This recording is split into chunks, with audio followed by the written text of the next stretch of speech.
हमारे नेता राहुल गांधी जी का नाम लेकर परिवारवाद की बात करते हैं, लेकिन ठीक उसी के विपरीत जो बाकी पार्टियों में चलता है उसको लोग भूल जाते हैं। प्रशांत किशोर बिहार से ही हैं और बड़ा नाम है राजनीति में।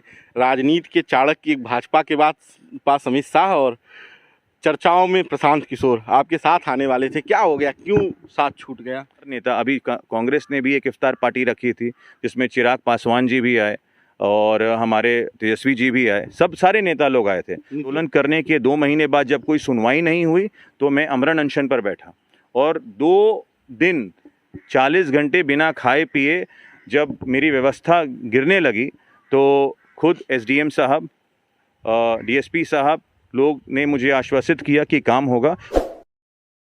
नमस्कार, बेधड़क खबर देख रहे हैं आप। मैं हूं आपके साथ शशांक। इस वक्त हम बिहार पे हैं। बिहार राजनीतिक गतिविधियों को लेकर खासा चर्चा में है, हमेशा चर्चा में रहता है। और इस वक्त हम जहां पे हैं ये बगहा है, बिहार का बेतिया जिला, उत्तर प्रदेश से सटा हुआ। और उत्तर प्रदेश के साथ साथ बिहार और उत्तर प्रदेश की राजनीति का एक संगम ही कह लीजिए ये। और यहाँ पे हम इस वक्त जिस शख्स के साथ हैं वो किसी परिचय के मोहताज नहीं। हमारे साथ जयेश मंगल सिंह उर्फ जय सिंह जी हैं। कांग्रेस से विधानसभा का चुनाव लड़े थे बगहा का। ये इस समय बिहार की राजनीति की क्या स्थिति है, इन तमाम मुद्दों पर हम इनसे बातचीत करेंगे। स्वागत है जयेश जी आपका। जी बहुत बहुत धन्यवाद कि आप इतने दूर से चलकर हम लोग के बीच आए और बिहार की राजनीति में आप दिलचस्प रखते हैं, ये बहुत अच्छी बात है। राजनीतिक दिलचस्पी है, बिहार है, उत्तर प्रदेश है और देश है, और आने वाला चुनाव भी देश का आम चुनाव है। कैसे देखते हैं आम चुनाव को? नहीं देखिए, जो आने वाला चुनाव है बहुत स्पष्ट है। आज के समय देश की जो स्थिति है वो बहुत ही शोचनीय है। महंगाई का स्तर दिन के दिन बढ़ता चला जा रहा है। युवा बेरोज़गारी के चरम सीमा पर है और हर दिन अलग हिस्से में जो दंगे हो रहे हैं स्पष्ट बताता है कि देश का जो हाल है वो जो होना चाहिए वो नहीं है। बहुत उम्मीदों के साथ जनता ने मौका दिया था श्री नरेंद्र मोदी जी को, और आज जो स्थिति है वो उस हिसाब से जनता ये महसूस कर रही है कि बहुत सारे लोग ये महसूस कर रहे हैं कि उनको जो उम्मीद थी वो नहीं मिल पाई। चलिए अब बिहार की राजनीति पे आ जाते हैं। 24 की तो हमने शुरुआत की क्योंकि आगामी लोकसभा चुनाव 24 का है। बिहार की राजनीति है, आप चुनाव लड़े, बहुत कम समय में आपने एक अच्छा लड़ाई लड़ने का काम किया। गठबंधन में आप लोग हैं बिहार में, आरजेडी के साथ आपका गठबंधन है, लेकिन उपचुनाव में आप साथ नहीं दिखे, बड़ा मतभेद है आपसी, कैसे देखते? देखिए, राजनीति में तो हर दिन कुछ नया होता है और मतभेद की तो जो बात आप कह रहे हैं, मतभेद चाहे आप सोनिया गांधी जी और लालू जी के रिश्ते की बात करें तो ये इतना पुराना रिश्ता है और शुरू से चाहे यूपीए 1 यूपीए 2 में ये रिश्ता मजबूती के साथ खड़ा रहा है। और मुझे पूर्ण विश्वास है कि आने वाले समय में भी, क्योंकि कुछ सीमाएं होती हैं जिसको लेकर कभी कभी पार्टी की जो विचारधारा है वो बदल जाती है, लेकिन आने वाले समय में मुझे विश्वास है कि जो गठबंधन, महागठबंधन जो है वो मजबूती के साथ रहेगा, उसमें कहीं कोई चिंता करने वाली बात नहीं है। आपने कहा कि विचारधारा बदल जाती है, नेताओं की भी बदलती है। कांग्रेस की स्थिति बड़ी मजबूत नहीं मानी जा रही है। लगातार उत्तर प्रदेश का भी चुनाव हम देख लें भी जो बीता है, और पूर्व के चुनाव राहुल गांधी के नेतृत्व में कांग्रेस कुछ सफलता नहीं कर पाई। परिवारवाद का आरोप है, कैसे इस सारी चीज़ों से उभरेंगे और 24 का चुनाव कैसे आप देखते हैं? नहीं देखिए, परिवारवाद तो अगर आप, ये दुर्भाग्य है कि लोग हमारे नेता राहुल गांधी जी का नाम लेकर परिवारवाद की बात करते हैं, लेकिन ठीक उसी के विपरीत जो बाकी पार्टियों में चलता है उसको लोग भूल जाते हैं। मुझे नहीं लगता कांग्रेस जो है उसका जो स्थिति है वो ख़राब है। मुझे लगता है कि आने वाले समय में, अभी आप देखिए जो एमएलसी का चुनाव हुआ बिहार में, महागठबंधन में लोग अलग अलग लड़े, उसके बावजूद कांग्रेस ने एक सीट जीती और दूसरी सीट जो मोतिहारी की सीट थी उस पर समर्थन कांग्रेस का था, हम लोग 2 सीट जीते। तो ये कहना कि नहीं कांग्रेस जो है वो धूमिल हो रहा है, ऐसा बिल्कुल नहीं है। कांग्रेस संगठन पे काम करने जा रहा है और कांग्रेस ज़मीनी स्तर पर नए कार्यकर्ताओं को जोड़ने का काम कर रहा है और उच्च स्तर पर भी बैठकें चल रही हैं। पार्टी चिंतित है और इस पे विमर्श चल रहा है कि कैसे पार्टी के नींव को मजबूत किया जाए। उसके लिए जो भी आला अधिकारी लोग हैं वो सब लोग एकजुट होकर काम कर रहे हैं। प्रशांत किशोर बिहार से ही हैं और बड़ा नाम है राजनीति में। राजनीति के चाणक्य भाजपा के बाद पास अमित शाह और चर्चाओं में प्रशांत किशोर आपके साथ आने वाले थे, क्या हो गया, क्यों साथ छूट गया?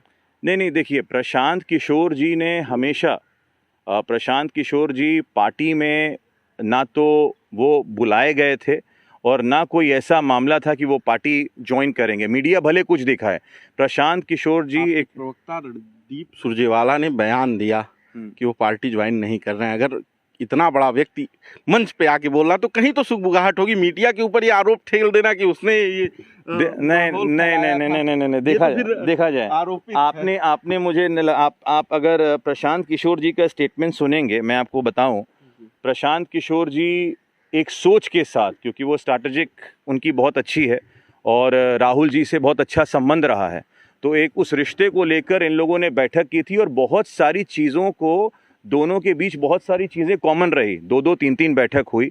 उस बैठक में पार्टी के कुछ मूल रूप पर जहां हम कमज़ोर हैं उस पर चर्चा हुई और राहुल जी, प्रियंका जी और साथ में सोनिया जी ने सबने समर्थन किया कि नहीं, कहीं ना कहीं जो चीज़ें बताई जा रही है उन चीज़ों में दम है। उस पर विमर्श हुआ और आज भी प्रशांत किशोर जी से अगर आप बात करेंगे तो वो ये बात स्पष्ट कहते हैं कि आने वाले चुनाव में जहां भी कांग्रेस को लगेगा कि हाँ उनको मदद चाहिए, उनको कोई ऐसा स्ट्रैटेजिक हमसे चाहिए, वो हमारे साथ खड़े हैं। पार्टी ज्वाइन करना नहीं ज्वाइन करना वो उनका विचारधारा है, वो उनकी सोच है, उस पर मैं क्या टिप्पणी करूँगा। कांग्रेस में आप पूरा अंदर तक इन्वॉल्व हैं, जो बिहार की कांग्रेस है और बाकी का केंद्रीय नेतृत्व है। क्या मांग रहे थे प्रशांत किशोर जो नहीं दे पाए राहुल गांधी और सोनिया गांधी, प्रियंका गांधी? नहीं, देखिए ये बोलना तो गलत होगा कि वो क्या मांग रहे थे।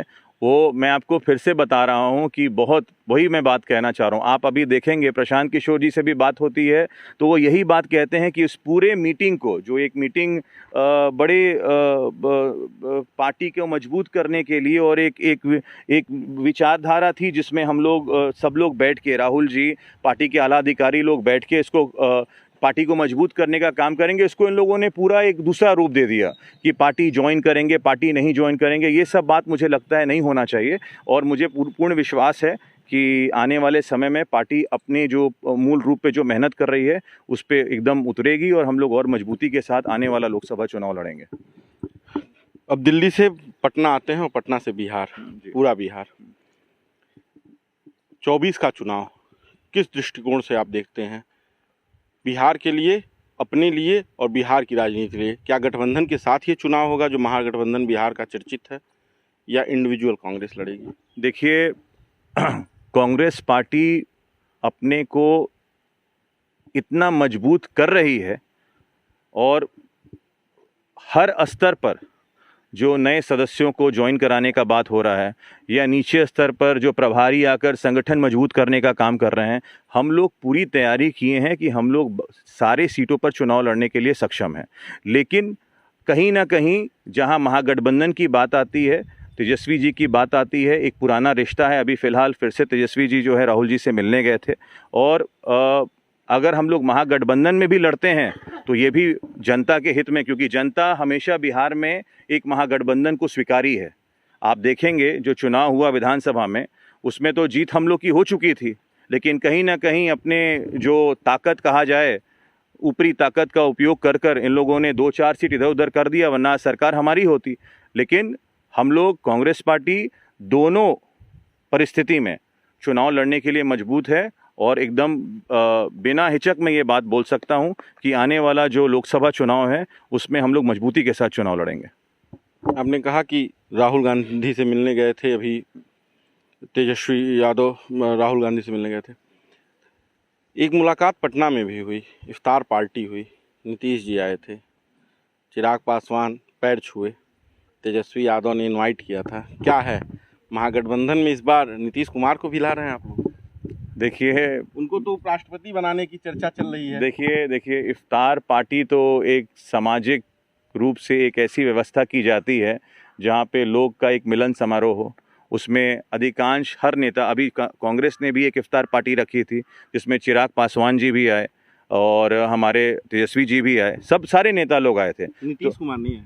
नहीं, नीतीश कुमार जी नहीं आए क्योंकि हो सकता है समय नहीं मिला हो, क्योंकि हमारे जो प्रदेश अध्यक्ष हैं मदन मोहन झा जी, उन्होंने सबको इनविटेशन दिया था, कहीं व्यस्त होंगे। लेकिन यादव वाले में वो गए थे, इसलिए मेरा सवाल था कि क्या इस बार महागठबंधन में जेडीयू भी होगी? मैं तो आपको एक ही चीज़ पहले भी बोला और आज भी बोल रहा हूँ, बड़े नेता लोग हैं, बड़े स्तर पर गठबंधन की बात चलती है और राजनीति में कब क्या होगा ये ना मैं जानता हूँ ना आप जानते हैं। तो राजनीति तो हर दिन संभावनाओं का खेल है और कोई बड़ी बात नहीं होगी। मुझे लगता है आने वाला जो लोकसभा चुनाव है वो बहुत दिलचस्प होने वाला है और एक बात तो स्पष्ट है कि जनता ने आज मान लिया है कि वो ठगे महसूस हो रहे हैं। हमारे जो युवा हैं, जो दिन के दिन जो 2 करोड़ युवाओं को रोज़गार की बात कही गई थी, आज हमारे युवा रो रहे हैं। अभी हाल में आप देखिए, कल ही बीपीएससी की परीक्षा का पेपर लीक हो गया।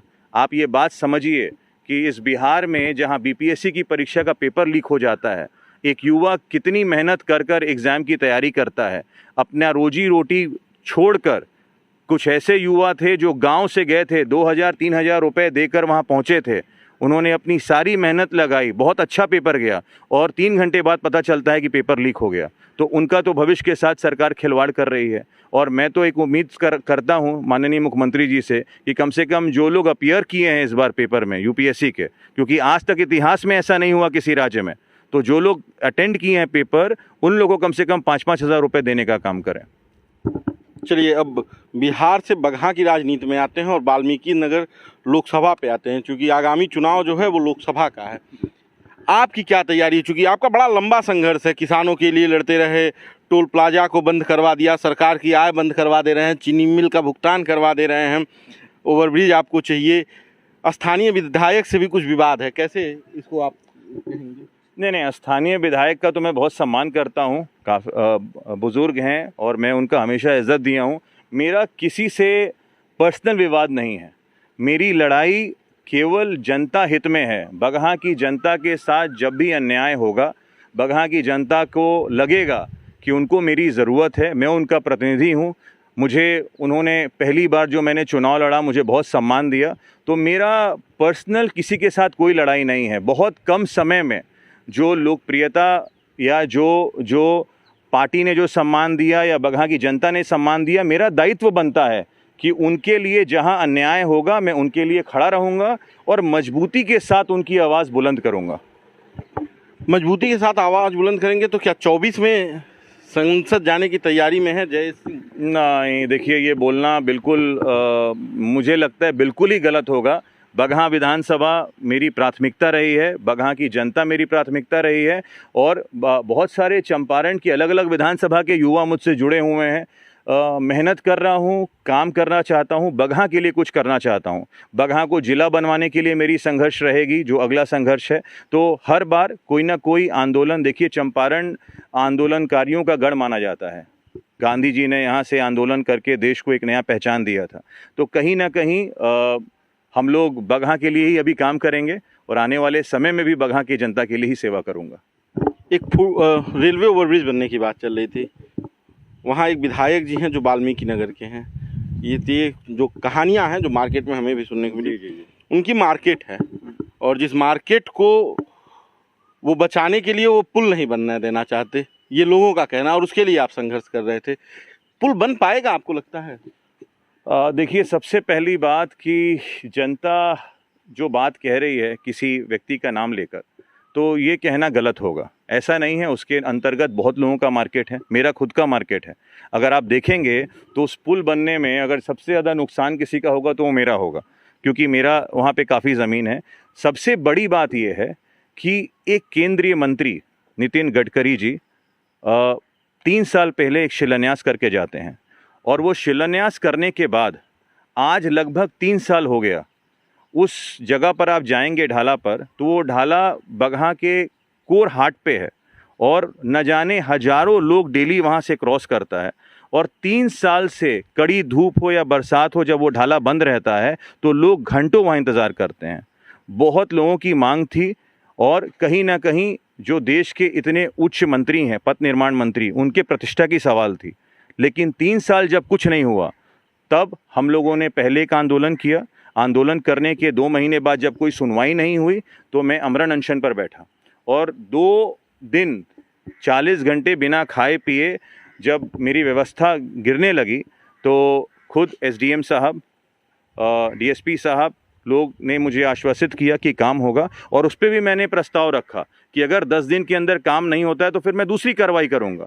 हो सकता था मैं जाकर रेलवेज़ को रोकता, लेकिन जो भी मुझसे बन सकता था बगहा की जनता के लिए वो मैं करता। उसका परिणाम ये आया कि जो टेंडर है वो टेंडर 8 बार कैंसिल किया गया था, जो बगहा की जनता को नहीं मालूम था। और 8 बार कैंसिल करने के बाद जो टेंडर, एक पुल का हम 60 करोड़ जानते थे, वो पुल की राशि लगभग 1 अरब चली गई। लेकिन आज उस आंदोलन के बाद खुद डीएम उसको इंटरेस्ट लेकर, एसडीएम साहब इंटरेस्ट लेकर, आरओबी का सामान गिर गया, टोटल मटेरियल गिर गया, जो दुकानें थीं जो वो सारी टूट गई। तो अब आरओबी का काम रुकने नहीं जा रहा, ये तो मैं आपको स्पष्ट कर देता हूँ। संघर्ष किया था, उसका फल मिल गया है जनता को और जनता ये बात जान गई है। चलिए, अब अंतिम सवाल करते हैं कि बगहा, आपने कहा कि नहीं लोकसभा तो नहीं, लेकिन बगहा की तैयारी है विधानसभा जाने की तैयारी। विधानसभा के लिए क्या है आपके पास, क्या देंगे लोगों को, क्या बताएंगे? देखिए, विधानसभा बगहा तो मैं आपको बता दूं कि पूरे बिहार में सबसे पीछे अगर कोई विधानसभा होगा तो वो बगहा होगा। ना यहाँ रोज़गार है, ना यहाँ शिक्षा है, ना यहाँ इतनी बड़ी नहीं, चीनी मिल है तो चीनी मिल से क्या हो रहा है? एक चीनी मिल क्या करेगा? और जब चीनी मिल कब तक चलता है? चीनी मिल कहना, आज आप जाइए नालंदा देखिए, आज नालंदा बनने में बगहा को 25 साल लग जाएगा।